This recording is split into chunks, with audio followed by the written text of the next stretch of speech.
चलो दोस्तों, आज एक हिंदी की दोस्तों क्लास रखते हैं। हिंदी में बिंदी लगाते हैं। टॉप अपने 20 क्वेश्चन करेंगे दोस्तों, ठीक है। 20 क्वेश्चन करेंगे। 20 क्वेश्चनों को ध्यान से पढ़ लेना। जो आपको रूल अप्लाई हुए, कोई भी दोस्तों मैं एक्सप्लेनेशन करूँ, उसको सारी चीजों को नोट कर लेना दोस्तों। आपको इतना विश्वास दिला देता हूँ, पर्सन यहीं से छपेगा, पढ़ना आपको है, ठीक है। 20 में से जिनके दोस्तों 18 प्लस सही हो रहे हैं, बहुत अच्छा स्कोर है दोस्तों उनका। लेकिन 15 सही हो रहे हैं तो भी दोस्तों बढ़िया है, ठीक है ना। क्योंकि हिंदी में बिंदी लगानी है हमें। कम से कम दोस्तों आपके 10 क्वेश्चन आएंगे, उनमें से कम 7 से 8 क्वेश्चन हमें हिंदी में सही करने हैं। तो देख लो किस प्रकार करेंगे। इस क्लास को शानदार देख लेना है। उदाहरण आपके चेंज हो सकते हैं, एग्जांपल आपके चेंज हो सकते हैं, प्रश्न वही फॉर्मेट रहने वाला है दोस्तों। यहाँ पर अगर कोई शब्द दूसरा दे दे संधि विच्छेद के लिए, तो दोस्तों आएगा तो वहीं से, ठीक है ना। इसलिए मैं आपको ध्यानपूर्वक पढ़ना है। प्रेषित शब्द का सही संधि विच्छेद होगा दोस्तों, बताओ। प्रेषित शब्द का प्रेषित संधि क्या है? इसके अंदर कौन सा दोस्तों गुण सवर संधि है? क्या गुण सवर संधि है इसके अंदर दोस्तों? याद रखना कौन सी संधि है? गुण सवर संधि। गुण सवर संधि क्या कहती है दोस्तों? आपको इसमें क्या हो रहा है? प्र प्लस इसति दोस्तों। कौन सा? प्र प्लस इसति, ठीक है। अब यहां पर क्या हो रहा है? ए प्लस ए दोस्तों बन रहा है ना, सॉरी ई। तो इससे क्या बन रहा है दोस्तों? ए प्लस ई से ए बनेगा ना बराबर में। यही तो आ रहा है दोस्तों, ए की मात्रा आ गई। चलो छोड़ो हमें, यही तो आ रहा है दोस्तों। तो अभी देखो इसमें आसिती नहीं होगा, बड़ी मात्रा नहीं आएगी दोस्तों, ये नहीं आएगा। बस डायरेक्ट टिक करके आ जाओ। जब आपको पता लग जाए कि कौन सी संधि है, उसका रूल अप्लाई करो। अपने रूल अप्लाई करते ही वो पर्सन आपका ऑटोमेटिक सही हो जाएगा, ठीक है। चलो दोस्तों, उपसर्ग के बारे में सत्य कथन है दोस्तों, बताओ उपसर्ग के बारे में। ये शब्दांश होते हैं दोस्तों, एकदम सही है। ये शब्दांश होते हैं, उपसर्ग शब्दांशित होते हैं। ये मूल शब्द के प्रारंभ में जोड़े जाते हैं दोस्तों। प्रारंभ उपसर्ग दोस्तों, प्रारंभ प्रत्यय आपका पीछे दोस्तों, ठीक है। इनका अपना कोई स्वतंत्र अर्थ नहीं होता, स्वतंत्र अर्थ थोड़ी होता है इनका। और ये जिस शब्द के साथ जुड़ जाते हैं उसके अर्थ को प्रभावित भी दोस्तों आपके उपसर्ग ये करते हैं, याद रखना। चलिएगा, उपरोक्त सभी आपका सही हो जाएगा। निम्नलिखित में से अपादान तत्पुरुष समास का उदाहरण नहीं है। राजद्रोह, जन्मोत्तर, धर्मयुक्त, धर्म विभक्त। अपादान तत्पुरुष का समास का उदाहरण इनमें से कौन सा नहीं है दोस्तों? ये पूछा है, बताइएगा। राजद्रोह दोस्तों, आपके सबसे पहले अपादान तत्पुरुष का क्या डेफिनेशन होती है? अपादान तत्पुरुष समास में से विभक्त चिन्ह का प्रयोग होता है तथा वाक्य को अलग होने का भाव होता है दोस्तों। क्या होता है? अलग होने का भाव होता है दोस्तों। दोस्तों हम देखते हैं इनमें अपादान तत्पुरुष का उदाहरण दोस्तों नहीं है। राजद्रोह, राज से द्रोह हो रहा है। क्या हो रहा है? राज से द्रोह दोस्तों। तो अलग होने का ही तो हो रहा है दोस्तों, राज से द्रोह, ठीक है। जन्मोत्तर दोस्तों, जन्म से उत्तर दोस्तों, ये भी हो रहा है दोस्तों, एकदम सही है आपका। धर्मयुक्त, धर्मयुक्त दोस्तों, धर्म से विमुख होता है इसका दोस्तों, धर्म से विमुख दोस्तों। लेकिन ये आपकी गई भैंस पानी में, इस ऑप्शन में दोस्तों सी ऑप्शन इनकरेक्ट हो जाएगा। और धर्म, धर्म विमुख दोस्तों इसका, ठीक है। और धर्मयुक्त दोस्तों, धर्मयुक्त, धर्म से युक्त दोस्तों। समास विग्रह कैसा होता है? धर्म से युक्त दोस्तों, यही तो होता है। तो इसमें तत्पुरुष समास का उदाहरण है क्या?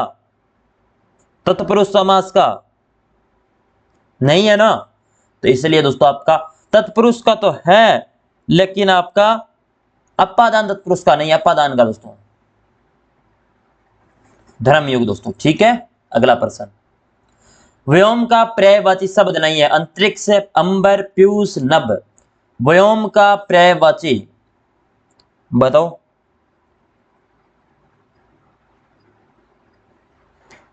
ये दोस्तों पीयूष है। ये किसका दोस्तों? आपका अमृत का पर्यायवाची है, ठीक है। अमृत का, अमृत के अन्य पर्यायवाची याद रखना। सुधा भी अमृत का पर्यायवाची है दोस्तों। सुरभोग, कौन सा? सुरभोग हो गया, अम्मी हो गया, ये दोस्तों आपके किसके? व्योम के पर्यायवाची शब्द हो जाएंगे। आपसे पूछा है अपना व्याम, ठीक है। व्याम शब्द का अंतरिक्ष हो गया, नभ हो गया दोस्तों, ये आपके सारे के सारे आकाश के पर्यायवाची हैं। किसके? आकाश के दोस्तों, ठीक है। आकाश के अन्य दोस्तों आपके अंबर, नभ, व्योम, गगन, अनंत दोस्तों, ये सारे के सारे आपके आकाश के ही पर्यायवाची हो जाएंगे। कृष शब्द का विलोम पहचान करिए दोस्तों। तरुण, सुदूर, सतुल, या इनमें से कोई नहीं। कृष शब्द का ये होता है दोस्तों अस्तुल, और यह होता है पुष्ट दोस्तों। ये भी मिल जाता है कई बार ऑप्शन में, ये भी दोस्तों तरुण का विलोम दोस्तों। तरुण का विलोम क्या होता है? कर्स का तो आपका स्थूल पुष्ट कर दिया। तरुण का विलोम पूछ लिया जाए दोस्तों, आपको याद रखना है वृद्ध। और शूद्र का विलोम पूछ लिया जाए तो विराट। ठीक है, अगला प्रश्न। निम्नलिखित शब्दों में कौन सा शब्द शुद्ध है? छार, पहाड़, झूठ, ढोलक।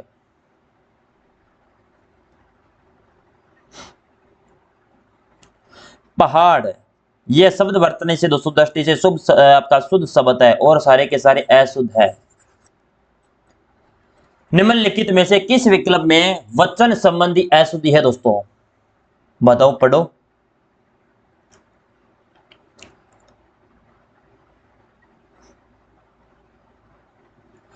शब्द से हमारा प्रणाम कहना, इस वाक्य में शब्द अशुद्धि तो है दोस्तों, अशुद्धि है या नहीं दोस्तों? सबको हमारा प्रणाम कहना यह होता है दोस्तों, कहना नहीं। सबको हमारा प्रणाम कहना, ठीक है। सबको, सबसे प्रणाम नहीं दोस्तों। कहां से? सबसे प्रणाम नहीं, सबको प्रणाम दोस्तों। मैंने हस्ताक्षर कर दिया है, मैंने हस्ताक्षर कर दिया दोस्तों, ये तो एकदम सही है।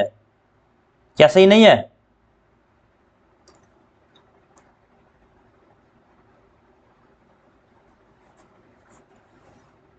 चलो, मैंने हस्ताक्षर कर दिया है, मैंने हस्ताक्षर कर दिए हैं, ये होगा दोस्तों, कर दिए हैं। आप भोजन खाएंगे, आप भोजन खाएंगे क्या? इसमें दोस्तों आप भोजन करेंगे ये होगा ना, इसमें आप भोजन करेंगे। किस प्रकार की क्रिया हो रही है? क्रिया में अशुद्धि है तो इसमें। और इसमें किस प्रकार का? इसमें दोस्तों आपके वचन से संबंधित है, और इसमें दोस्तों कारक से संबंधित, कारक की तो गलत हो रहा है इसमें। और उसकी आंखों में आंसू बह रहे थे, उसकी आंख में आंख से आंसू बह रहे थे दोस्तों, आंख में नहीं, आंख से। तो इसका मतलब इसमें क्या हो रहा है दोस्तों? कारक संबंधी दोस्तों आपको अशुद्धि हो जाएगी इसमें भी। तो कुल मिला के आपसे पूछा क्या? वचन संबंधी दोस्तों अशुद्धि, तो ऑप्शन बी आपका गलत हो जाएगा। चलो, दक्षिण और पश्चिम के बीच दिशा के लिए सार्थक शब्द होगा ईशान, आग्नेय, नैऋत्य या वायव्य। सबसे पहले ईशान है दोस्तों, ईशान होता है उत्तर पूर्व के बीच दोस्तों, उत्तर पूर्व के बीच। आग्नेय दोस्तों, आग्नेय होता है दोस्तों पूर्व दक्षिण के बीच, ठीक। नैऋत्य होता है दोस्तों आपका कब है? दक्षिण पश्चिम के बीच। और वायु कोण होता है दोस्तों आपका पश्चिम से उत्तर। तो कुल मिला के आपका नैऋत्य हो जाएगा। परिसीमन के लिए उचित शब्द है दोस्तों परिसीमन, डिलिमिटेशन दोस्तों, ठीक है। इसकी दोस्तों क्या होता है? प्रस्ताव, किसी को प्रस्ताव रखा है दोस्तों आपने, इसको दोस्तों आप सुधी पत्तर, सुधी पत्तर। इसका डेकोरम दोस्तों इसका हो जाएगा शिष्टाचार। कौन सा चार है? शिष्टाचार। आज के जमाने में स्वार्थपरता बढ़ जाने के कारण कुछ लोग रिक्त स्थान के लिए सही मुहावरा है दोस्तों, यहां पर कौन सा? आज के जमाने स्वार्थ बढ़ जाने पर दोस्तों, थाली के बैंगन बन जाते दोस्तों, ठीक है ना। चलिएगा, अब चलते दोस्तों एक फाइल और 10 क्वेश्चन हमारे हो चुके हैं, 10 क्वेश्चन और करते हैं। ये लो, मात्रा ज्ञा शब्द का कौन सा संधि विच्छेद या कौन सी संधि, संधि पूछे मात्रा ज्ञा दोस्तों, बताओ दोस्तों कौन सी संधि है इसमें? जल्दी से बताओ कमेंट बॉक्स में, ढीले कमेंट मत किया करो दोस्तों, फटाफट आपको क्वेश्चन दिखते ही आप दोस्तों झपट के पड़ जाया करो उस पर, ये इसका उत्तर ये होगा दोस्तों, ठीक है। पेपर ही चल रहा है ऐसा ही समझ लो दोस्तों, विद एक्सप्लेनेशन मैं आपको करवा रहा हूं दोस्तों, तो एक मेहनत है तभी तो करवा रहा हूं दोस्तों, ठीक है। चलिएगा, मात्रा ज्ञा में दोस्तों, मात्रा ज्ञा दोस्तों आपके संधि विच्छेद किस प्रकार होगा? सबसे पहले तो इसके अंदर आपकी संधि कौन सी है? यण संधि है। कौन सी? यण संधि, याद रखना। यण संधि में आपका संधि विच्छेद किस प्रकार होगा दोस्तों? मातृत्व प्लस आपकी आज्ञा, क्या हो रही है? आज्ञा दोस्तों, री प्लस आ दोस्तों क्या बन रहा है? रा, ठीक है। तो इसमें यण संधि का उदाहरण मिल जाएगा बस। लावारिस शब्द में कौन सा उपसर्ग दोस्तों जुड़ा हुआ है? लावारिस शब्द में ला उपसर्ग शुरुआत में जुड़ते हैं, प्रत्यय आपके यहां पर जुड़ते हैं। लावारिस शब्द ला का अर्थ होता है दोस्तों लाचार। क्या होता है? लाचार। और लापरवाह, लाचार हो गया, लापरवाह हो गया दोस्तों, ये लास्ट शब्द से तो बनते हैं। Option C. पदच्युत समासिक शब्द में समास है, बताओ। इसमें दोस्तों अपादान समास हो जाएगा ना, अपादान तत्पुरुष समास।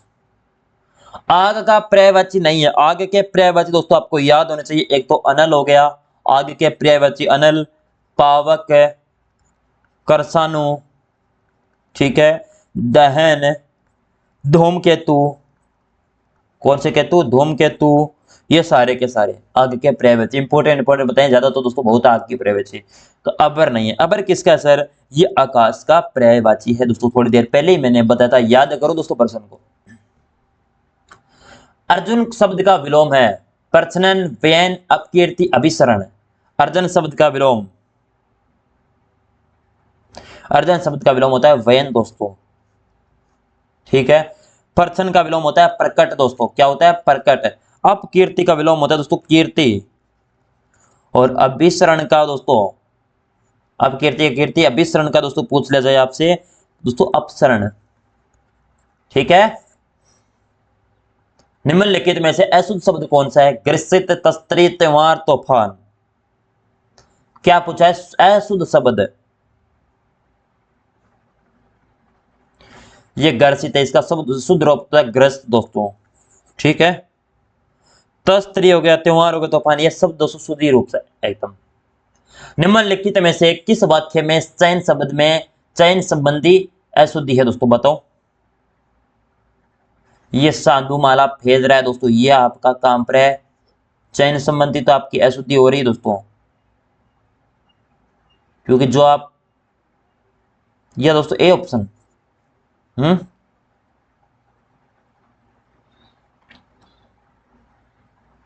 गौरव के स्थान पर गर्व आएगा ना यहाँ पे, ये होगा ये ऑप्शन दोस्तों। हाँ, सुधा अपने रूप पर गर्व है दोस्तों, बहुत बढ़िया।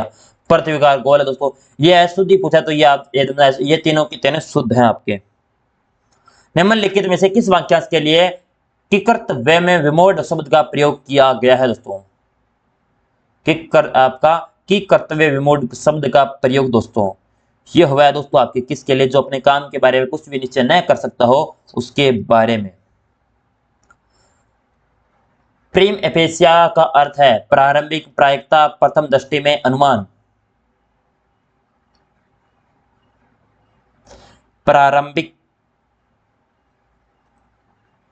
प्रिलिमिनरी दोस्तों ये होता है, प्रायिकता, प्रोबेबिलिटी, अनुमान, स्पेकुलेशन दोस्तों कितना है दोस्तों आपका, और प्रथम दृष्टि इसका अर्थ हो जाएगा।